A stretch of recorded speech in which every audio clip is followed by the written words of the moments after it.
Welcome into episode 5 of Hogs on the Hill live from the home field studio, your go-to podcast for the in-depth dive into all things Arkansas Razorbacks. Join us as we dissect victories, analyze the plays, and revel in the spirit of the Hogs. And episode 5 is brought to you by Home Field. Step into the legacy of collegiate style with Home Field's premium vintage apparel. Embrace the spirit of your alma mater or favorite team with their meticulously crafted, comfortable, and stylish collection. Elevate your game day attire and celebrate the rich history of college sports. Home Field, where tradition meets modern comfort in every stitch. You can use that promo code Variety Sports in all caps to take 15% off that order. We're just going to jump in here with Arkansas football news update as we have now more information on regarding the times of games and what the season could look like as far as how many games you're going to have, early start time, late games, kind of featured games, kind of big time games, things of that nature. And, we previously already had the first 3 games being UAPB and Little Rock at 6:30 on ESPNU on a Thursday night. You have Oklahoma State at 11 a.m. on ABC, and then UAB at 3:15 on SEC Network. We still don't know for sure times, but what got released a few days ago was almost like a schedule of times that different games were put in different categories. They were put into a flex spot, an afternoon spot, or an early spot. And really what those means, early game times will start anywhere between 11 and noon. Your afternoon time slots will be anywhere from 2:30 to 3:30. Start time, night games will start anywhere between 5 and 7. And then there's a few games that are labeled as flex. And those games will have a start time anywhere from 2:30 to 7. So that's your widest range that you're going to have. And you jump right in it with week 4 with Auburn falling into that flex time zone where any time from 2:30 to 7. So that I think it honestly probably just depends on scheduling and networks and, what networking gets picked up, whether it's SEC Network, SEC Network Plus, or ESPN, whatever it may be. You jump into the Texas A&M game down in Arlington. That's got the afternoon time slot, meaning it's going to be either 2:30 or in between 2:30, 3:30 start. That has the chance to be kind of a premier game that always usually falls on one of the bigger networks just because of how big of a game and exciting game it is. You got Tennessee falling in the flex category, so that's another 2:30 to 7 start at home. And then you get LSU, primetime night game. I'll be interested to see what channel that's actually going to be put on because that's usually a big-time game for Arkansas. We always usually play well against them. And since it's been in a primetime night slot, that should be a good game. Mississippi State is falling in that early category, so anywhere between 11 and noon on the road. And then you come back home versus Ole Miss in that early time slot as well. So 2 back-to-back early games. And then you follow that up with a third one where you're going to be taking on Texas at 11 a.m. That will be on either ABC or ESPN. This will be a big-time matchup. We know they were here a few years ago. It was a big game. And then you have Louisiana Tech, which didn't really get designated. It's just TBA, and it's either going to be on SEC Network Plus or ESPN Plus. And then you round out the schedule with Missouri that is in that afternoon time slot. And what will be different this year, it will not be on Black Friday. It will be on the Saturday after Black Friday. So it's the first time that they've done that in a while with that Missouri game. And so it'll be interesting. So right off the bat, what's your first initial thoughts about how they kind of slated some of these games? Well, I thought they did a pretty good job balancing us out. We've got a couple of early kickoffs, and that's expected. We had a not great year last year, so when you have matchups against teams that are in that kind of similar fashion as us, you expect that early kickoff. But I didn't think we just got flooded with them. There's a couple matchups in here that probably could have fell into that early spot, specifically like Auburn and UAB probably could have fell early. I'm sure that Louisiana Tech one will most likely be an early kickoff. But so if you count them up here, you've got Texas, which that's still a big match. That's like going to be the ESPN, game of the day at noon or whatever, or ABC. I'm guessing now that there's no SEC game of the week on CBS and now it's on ABC. I'm not sure what that time slot's going to be and how that's all going to work, but that'll be one of the marquee noon games, if you will. And with them not being affiliated with the Big 12, that would, in my mind, kind of be on Big Noon Saturday. If they were still in the Big 12, but now they're in the SEC, that's kind of the slot that they put them on there. So that one's kind of cool that it's at 11. It's a little different. Definitely going to be a big matchup. It sucks for the tailgating side of it, but the rest of them, I didn't think we got shafted, if you will, with early games, with Ole Miss and Mississippi State kind of being expected early games just with the way those matchups are. And then outside of that, Oklahoma State is your main other one. So I thought we did pretty well on the pool here, if you will, on either flex times or evening times and afternoon times. So, plenty of time for tailgating if it's at home. If it's on the road, plenty of time to get there if you're traveling and things of that nature. And then, it'll make for good events if you're hosting parties at your house or something like that, just to watch them on TV. So I actually was pretty pleased with the schedule overall. And I thought this was a cool addition for them being able to kind of have this release this early. It's going to provide, I think, fans that do want to travel, even if you're traveling from the south part of the state to Fayetteville, for example, you can plan it accordingly a little bit better now that estimated start times, instead of trying to buy tickets in advance, even though you don't know what the start times are going to be. You buy tickets for the Texas game, and then boom, it's at 11, and you're 5 hours away. That's kind of tough to get there unless you travel up the night before. So now it makes it a lot easier on the fans to plan their travel accordingly. And so I expect to have some good turnouts to some of these games just due to that alone. Yeah, that's true. And I think a lot of the fan turnout, you have your diehards that are going to be there every week. But I think a lot of it's going to be determined by performance. I mean, you got those first 3 games that are kind of, I feel like, going to be key to give you an idea of what the season is going to look like, especially week 2. You go on the road against another Power 5 conference team, and you jump in it quick. You get a nice little tune-up game against UAPB. I say that cautiously because it's in Little Rock, and Arkansas doesn't always play the best in Little Rock, and that's been proven time and time again, where they may get the win, but it's not as a dominant win as you'd like to see. And then you get that test week 2 against Oklahoma State on the road. And I think that's going to be a big test for Pittman and Petrino to see what this offense has got, what this team's going to look like this season. Because as much as I don't want to be a part of that group, but I feel like if this season doesn't start out well, starts out similar to last season, you might not get a full season of Pittman as the head hog this year just because of how it last season ended. There's optimism brought in with the Petrino hire, and hopefully, I feel confident that he can get a more explosive offense going. That's what we lacked last year. I think, our defense was just good enough to keep us in games. And then if we would have had the offense perform like we kind of all expected it to be with KJ being back, all the receivers, things of that nature, then last season might have looked different. But you've got Taylor Green in, new QB under center, along with new offense coordinator Bob Petrino that I think pairs well together. I hope we're in for an exciting season of Hog football this year. Yeah, and you can't forget the Coach Mateos hire on the offensive line. That was somewhere where we needed some help as well. And I think we've talked about it in plenty of shows prior, but I think there's been an emphasis even from Coach Pittman himself to make sure that this offensive line has made significant strides compared to last year. So we're definitely going to need good play out of them to have any type of success. And like you said, you're going to find out pretty early what you're made of. Granted, I think you can make improvements as the year goes on. Some of the best teams out there show that. You think of Alabama last year. They did not start the year well, but they finished the year quite well. Made some significant improvements as the year went on. And so that's something that I'm going to kind of be looking for. We may not start the year just perfect. A lot of new faces. Obviously, a new offense entirely. A lot of new faces on defense. Got a couple returners, but a lot of new ones, especially in the back end. So we'll kind of see how things start out, and then how can we improve week in and week out throughout the season, because that's what the best teams do. They don't start out the year hot and then just kind of stay there or peter off. They start out the year potentially hot and then get even better as the year goes on. So that's what I'm going to be watching for the most, is how we take each week and what lessons we learn each week and how we can improve on our mistakes and things of that nature. So like you said, got some early on tests. UAPB should definitely be a winnable game. Granted, it's at Little Rock, but that should be a winnable game.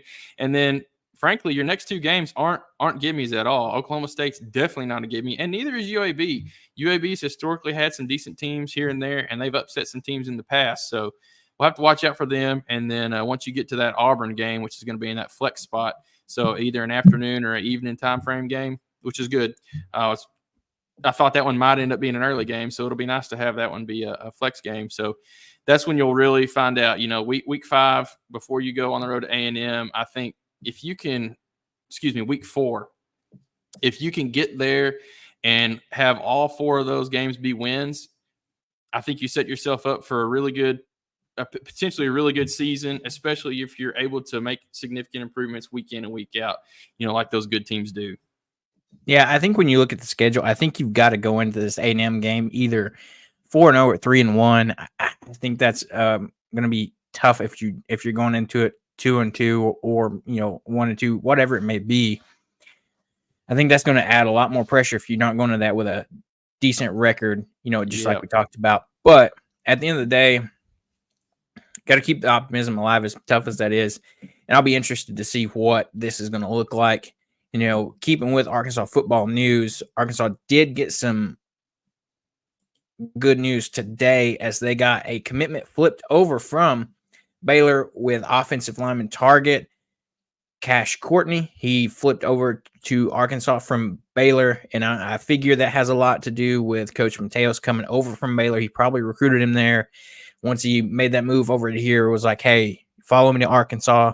We're going to bring in great offensive linemen, develop you between me and Coach Pittman, things of that nature. So I think that's going to be, another great commitment that he's going to be class of 2025. So guy that's going to have another year or so to develop in high school before he's on campus. Yeah, and it's good to see some of those commitments that are that far out in advance, if you will. I say in advance, but, being able to trickle guys in throughout the year, not during those peak season recruitment times, if you will. So that's always a good sign that we're staying active out there in the markets and trying our best to get as many good, talented players on the Hill as possible.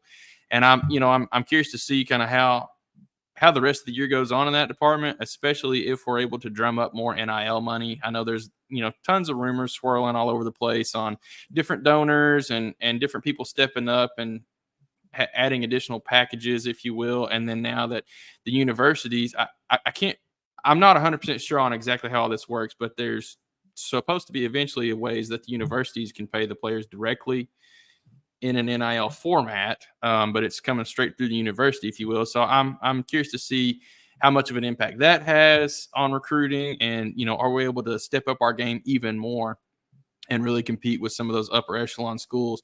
We're obviously seeing it in basketball and baseball, and then even we've talked about it in the previous couple of weeks. We've had some big transfer commitments in gymnastics and in volleyball, both. And softball as well, actually. So, we'll see kind of how things shake out as more of this ever-changing landscape in college athletics keeps on developing. It seems like each week, each month, we're hearing different news on the way NIL can work and the way the transfer portals can work. And when you don't have to sit out, when you do have to sit out, it seems like they're making it easier for players to transfer even more than it already was. So there's been some good recent developments in that. So it's almost a free-for-all out there in a lot of these sports, and I'm hoping that the university can really take advantage of some of the opportunities that we have and some of the benefactors and things of that nature that can supply some additional support when it comes to recruiting players in all the sports. Yeah, that's true. I think it's going to be one of those things where it's, like you said, ever-evolving. It's almost like a comparison as you open Pandora's box here, and you never know what you're going to get and what's going to change. Where does it end? Right. So yeah, it's going to be interesting to see what this season holds.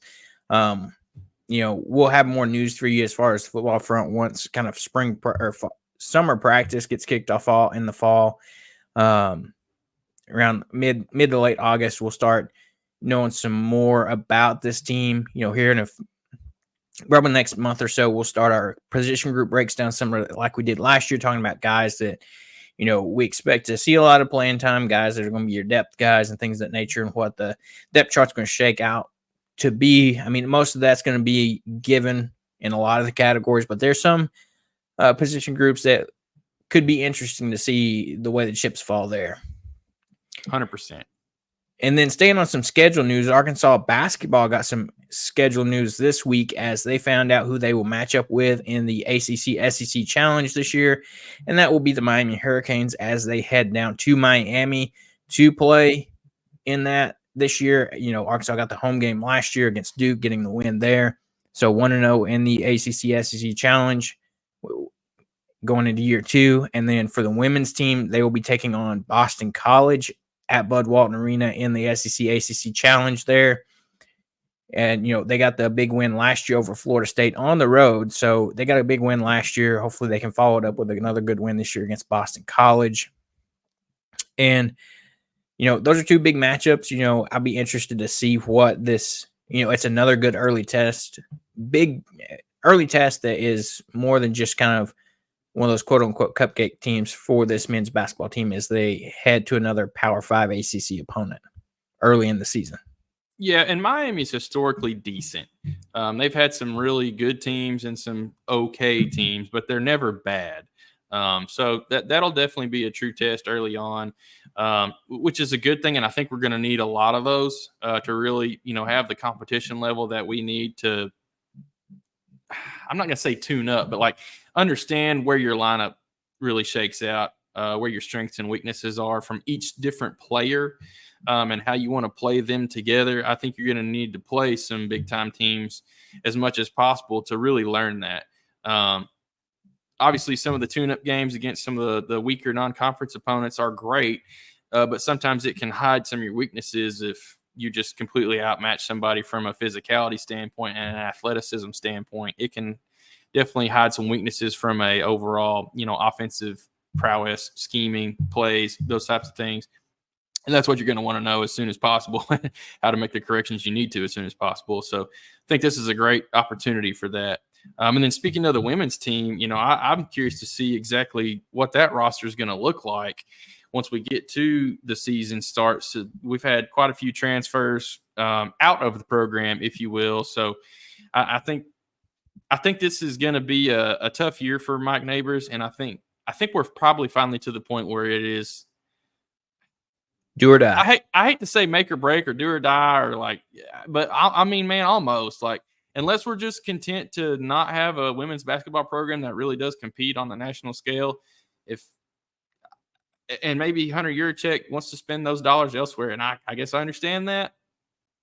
However, man, it just seems like we're living in Mike Anderson 2.0 over there on the women's side of things, where we have some good games and some bad games and some okay players here. We can't keep those okay players anymore, seems like. But I've got my hesitancies on how this season is going to go for women's basketball, and I think it's going to make Mike Neighbors' job pretty hard and maybe a little bit stressful. Yeah, that's true. He's never really quite lived up to what kind of we were expecting when you hired him from Washington coming over, and nope. Never really blossoming to what he was able to do there. So, like you said, I hate to say it could be that type of season for him, but the way last season ended where, you were doing well for 3/4 of the season, then you really fell off towards the end and lost some key matchups and key games that could have gotten you to the tournament and, pushed you a little further, things of that nature. But we'll be interested key players after it too, man. Lost Miriam Dowda, lost Talia Scott. There's a handful of other ones. That says a lot about Miriam Dowda that she transferred away from here and got picked up by South Carolina, one of the top schools in the country. So the talent was definitely there. Whether it was being utilized or developed, in the best way, that's the question, the $1 million question, if you will, between her talent leaving, Talia Scott leaving, Samara Spencer leaving. That's Sailor Poffenbarger. That's, 4 of your starters right there that left. And I saw something earlier today. The team looks like they are back on campus, starting some practice and things of that nature. So, probably trying to get a lot of these players introduced to one another. Some of those transfers that came in, some of those freshmen that came in, starting getting that meshing going, if you will. Yeah, they're going to need it. That's for sure. Don't get me wrong. I've got high hopes. I hope we win every dang game, but I definitely do think that this is going to be a critical year for Coach Neighbors to, kind of show that, hey, we lost some good players, but we brought in some good ones, and we can still be competitive and win some games. If it starts going south even more than the end of last year did, I think there's going to have to be some tough decisions made. Yeah, very true. As we'll move on here, Arkansas got a fantastic win the other day as they got their 51st championship for track and field. The women's team won their 9th title for the women's program in the outdoor track and field. So just racking up, continuing to get those track and field titles. You got to love it. Track Capital USA, Fayetteville, Arkansas. You hate to see the men doesn't get there, but Arkansas track and field continues to assert its dominance in the realm of track and field. Yeah, and there was some pretty cool highlights that actually made it to like ESPN.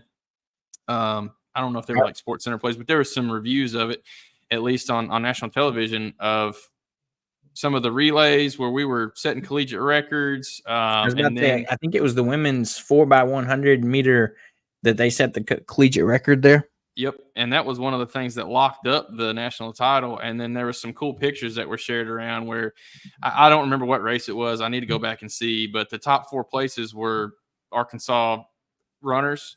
And it was a really neat picture where there wasn't even anybody behind them. They had just rounded one of the corners of the track. It was just them 4 with Razorback logos on their chest, just getting after it. I mean, they were absolutely hands and feet above everybody else on the track there. So some definitely cool national recognition on what this track and field team, especially the women, were able to accomplish during that event. So it's fun to see that for a sport that doesn't normally get as much highlight, if you will. That's true. And as we move on, keeping on the thing of Arkansas schedules, Arkansas has now announced their 2024 volleyball schedule, where they will have non-conference matchups in an exhibition game in August versus Missouri State. They will play St. Mary's, Cal Poly, San Luis, several of those teams. And then they'll host the Whoopig Invitational, where they have Rutgers, Wichita State, Louisiana Tech, and UALR. They'll go to Tulsa and have a couple different matches against Tulsa and Stephen F. Austin. They'll go down to Miami and have some matches against Miami, FIU, and Texas Tech. And then you enter a conference play where they will be taking on most everybody in the conference. They start off with Georgia, Ole Miss, Oklahoma, Alabama, Texas, Texas A&M, Missouri, Mississippi State, Florida, Auburn, South Carolina, Ole Miss again, LSU, Tennessee, Kentucky, and rounding out things with Oklahoma. So we should be in store for another fantastic volleyball season as that schedule's announced, and there's going to be a lot of good marquee matchups there. It's still weird to hear Texas and Oklahoma in conference games, man. I'm not going to lie. It's going to take me like years to get used to that. That's very true. I mean, it's like we were talking before the show, pointed out that you mentioned that Texas game might be on Big Noon Sunday, and I was like, well, you got to wait a minute there. They're in the SEC now. So, throws me off, man. So used to that. It's just crazy. This first season is definitely going to be interesting to see, what that looks like, what those two teams at the end of the season, how they stack up against, going through that rigorous SEC schedule. Man, you even look outside of the SEC. I hate to go on a tangent here, but like there are so many other football teams as well as, other sports outside of the SEC that changed conferences this year. So like the whole college athletics landscape is like wild right now with everything, all the changes that have gone on, whether it's NIL, transfer portals, all the different things in that regard. And then on top of that, all of these schools changing conferences in the middle of it. It is wild, wild west out there in college athletics, and it's exciting. It's weird because it's change, but it's exciting time to be a fan of pretty much any sport with the opportunities that these schools have to play different teams than normal in a conference setting, and obviously the money that's there to be made in some of these matchups.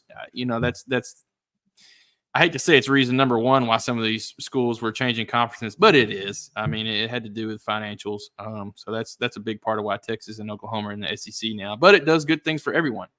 The U of A is going to get more money this year from TV deals now that Oklahoma and Texas are in the SEC than they did last year. So everybody wins. kind of, in some of these changes. So crazy. That's true. And for all you college football lovers out there, get ready. The Saturday Showdown presented by Variety Sports will be coming back in the next coming week. So get ready to join myself, Brandon, Dylan from the Variety Sports Network as we start kind of previewing what like Seth mentioned, this new college football landscape is going to look like. It'll be another great year of Saturday Showdown as we get that fired back up with several fantastic guests from, different teams around the college landscape. So that be on the lookout for that in the next coming weeks. We'll have that started up soon. And then as we'll flip over to Arkansas baseball, as some of the postseason awards and honors keep rolling in here for some of these guys here. You love to see that. And, one of the first things that I've seen that come through, you had Christian Fouch and Gabe Geckel get invited to the collegiate or USA Baseball Collegiate Training Camp to see if they make the Team USA roster. Great honors, especially for them, especially Gabe Geckel that comes in as a freshman, has an outstanding year and gets recognized for it. You had Colin Fisher and Gabe Geckel named freshman All-Americans. We hate to see Colin Fisher's season got cut short. He was really coming on and developing into a key midweek starter. Could have probably been great depth for some of that postseason. And then Hagen Smith was named Perfect Games Pitcher of the Year.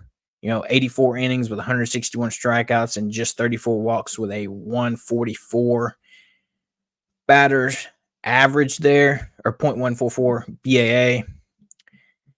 Other news coming through, he was named NCBWA All-American. You had Gabe Geckel, like we mentioned, freshman All-American.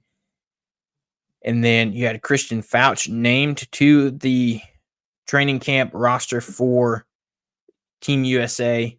Got to love to see that. And here in the next few weeks, we'll see what happens as far as the Golden Spikes. You've got Hagen up for the Golden Spikes, the Dick Hauser Trophy, and I believe there's one more that he's up for. And I think surely he'll win one of those. It'll be interesting to see which one it is. Surely you think with the Dick Hauser Trophy, the Pitcher's Trophy, if you will. And then another thing to break down is Hogs of the Summer. We're going to see where some of these players for Arkansas are headed. We always send guys to summer leagues around the country, whether that be down in Florida or in the Cape Cod League out in California, in the California Collegiate League. You've got some New England, some Alaska. So when you start breaking that down, you've got the following players will be headed to the Cape Cod League down in Florida: Vahiva Aloy, Ben Bybee, Parker Coyle, Jake Faraday, Christian Fouch, Gabe Geckel, Ryder Helfrich, Jason Jones, Tate McGuire, and Gage Wood. Headed out to California for the California Collegiate League, you have Joey Cho, Tucker Holland, Diego Ramos, Nolan Souza, and then rounding up out through there, New England. In the New England Collegiate Baseball League, you have Reese Robinette, Jack Smith, Ty Wade, and then you have one guy headed up to Alaska, Cade Smith, will be in the Alaska Baseball League. So several Hogs getting to spend the summer developing their skills and getting better for next year, and just continue to play baseball. And they're getting to go play in cool places. California, Florida, Alaska, New England. I mean, there's a lot of cool places that some of these guys, maybe haven't had a chance to visit before, especially Alaska. So that's definitely an exciting opportunity, and another one of the reasons why college baseball is such a fun thing for some of these guys that are on the cusp of maybe going pro. Some of these guys that probably could went pro but decided to go to college first. This is, another one of those cool opportunities that you get just from playing college ball. You get to travel a lot in the pros, even if you're in the minor leagues as well. But I don't know, it's definitely be a neat opportunity to go play baseball in one of these areas throughout the summer. Yeah, very true. And thinking about next year, we got some transfer portal updates for you guys as Arkansas has expanded its Hawaiian baseball players from 2 to 3. As last Friday, they got the commitment from Kahio Aloy. Yes, Aloy, as in Vahiva's younger brother, who will be transferring in from BYU. He led that team in RBIs as a freshman, was named Big 12 All-American or freshman All-American team. It'll be cool to have another Aloy on the team.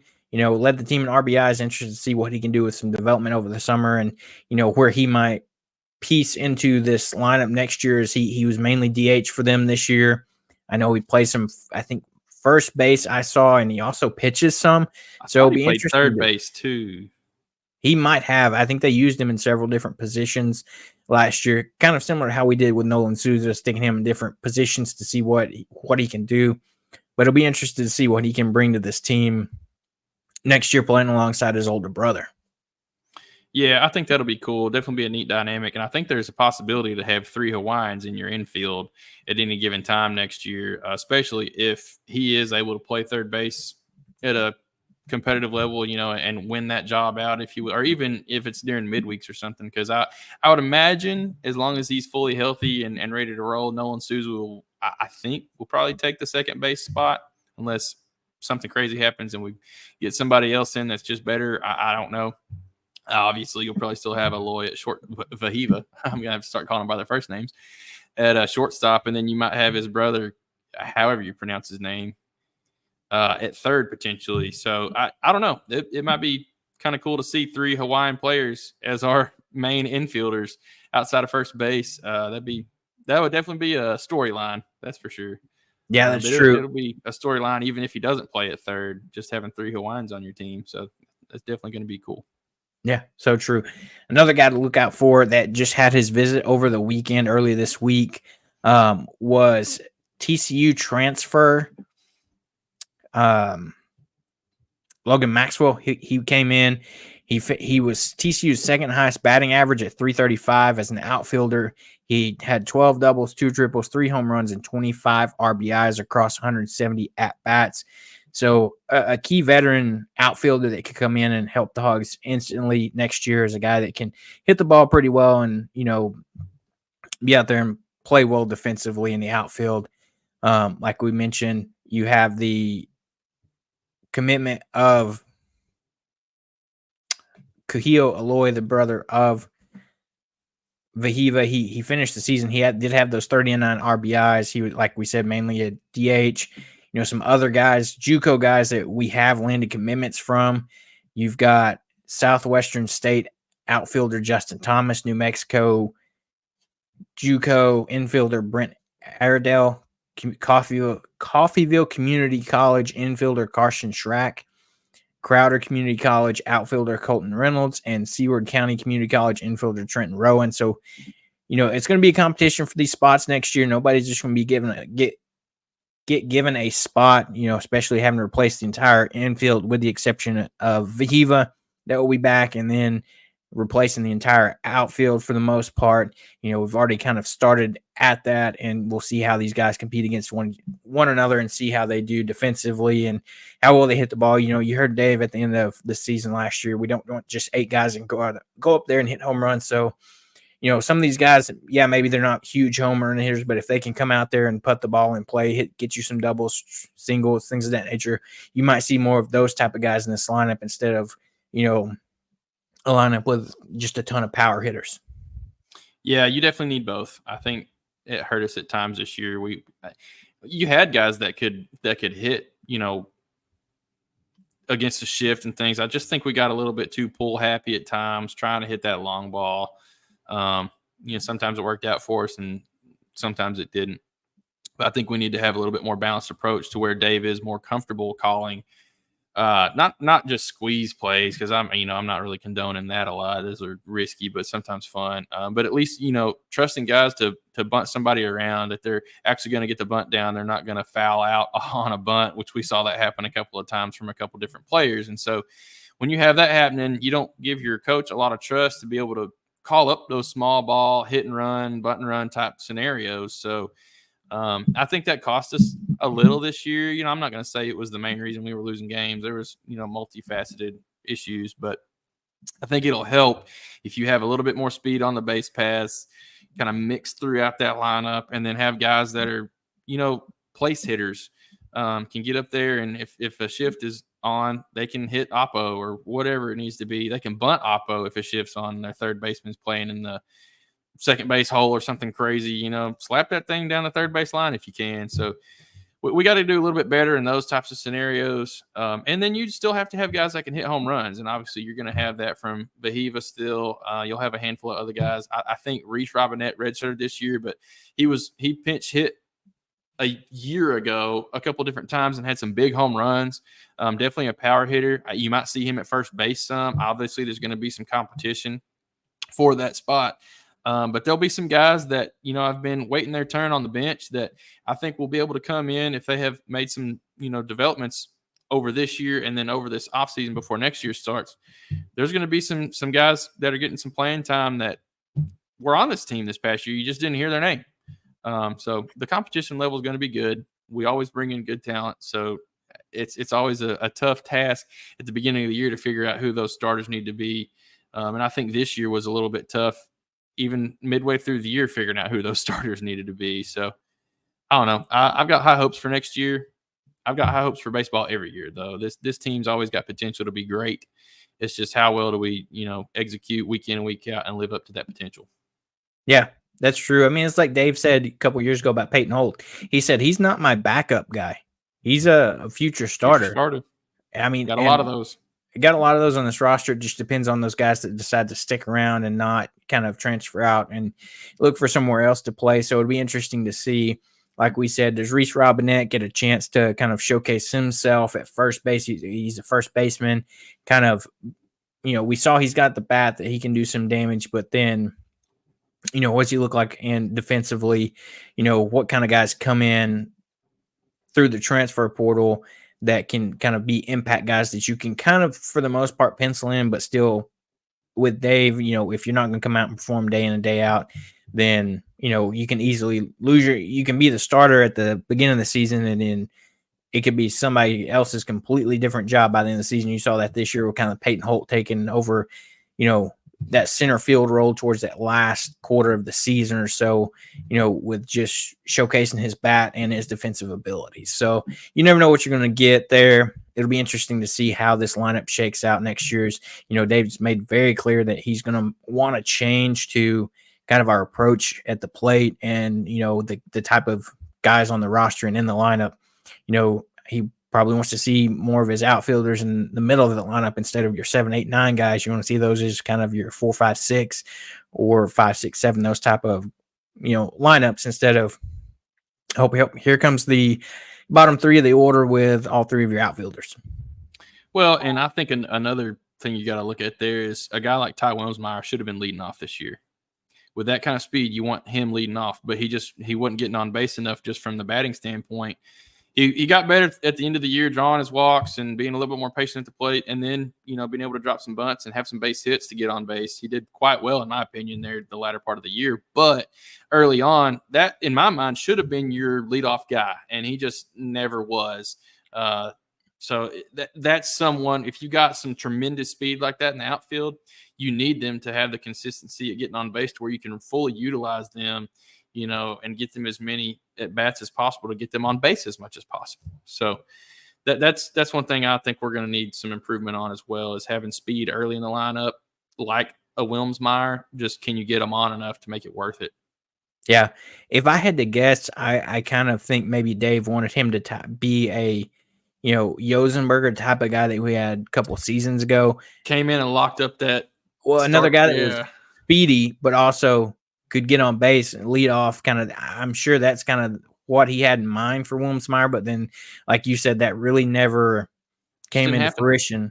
He hit well right there, right at the end of the season. Increased his average into the 200s, but you hate to say increased it to the 200s. You would have wished it would have been there throughout the season, and you would have seen him more in that leadoff spot. But and that would have gave you flexibility to put Stovall down a little lower and give him more opportunities for RBIs, different opportunities where he would have got pitched to maybe a little bit more, where he's able to get better pitches instead of him being the leadoff guy. Sometimes they could be maybe a little bit more selective on what they gave him. I don't know. You can what if yourself into oblivion, but a guy like Stovall, in my mind, needs to be like your 2, 3, 4 spot, not your leadoff. But he was just leadoff because he was the most consistent. So right, you had to have somebody get off and get on base as much as possible there in that leadoff spot. And, who, like you said, was more consistent than Peyton Stovall over this entire season, with him not even starting his season till SEC play. So, but with that being said, not a lot more going on in Razorback Nation, with it kind of being the quote unquote dead period, with baseball finishing up, track finishing up now. It's going to be all quiet until August gets here and we start seeing some fall camp, things of that nature, and seeing guys get to practice and things like that. So, we'll have, like I said, we'll have our position breakdown starting up here in a few weeks or so. We got that mentioned. Our next live show at Core will be June 29th. So mark that down. It'll be another good time. We'll have a great show planned for you guys. And with that, we thank everybody for tuning in to this week's episode, and we'll catch you right back here next week.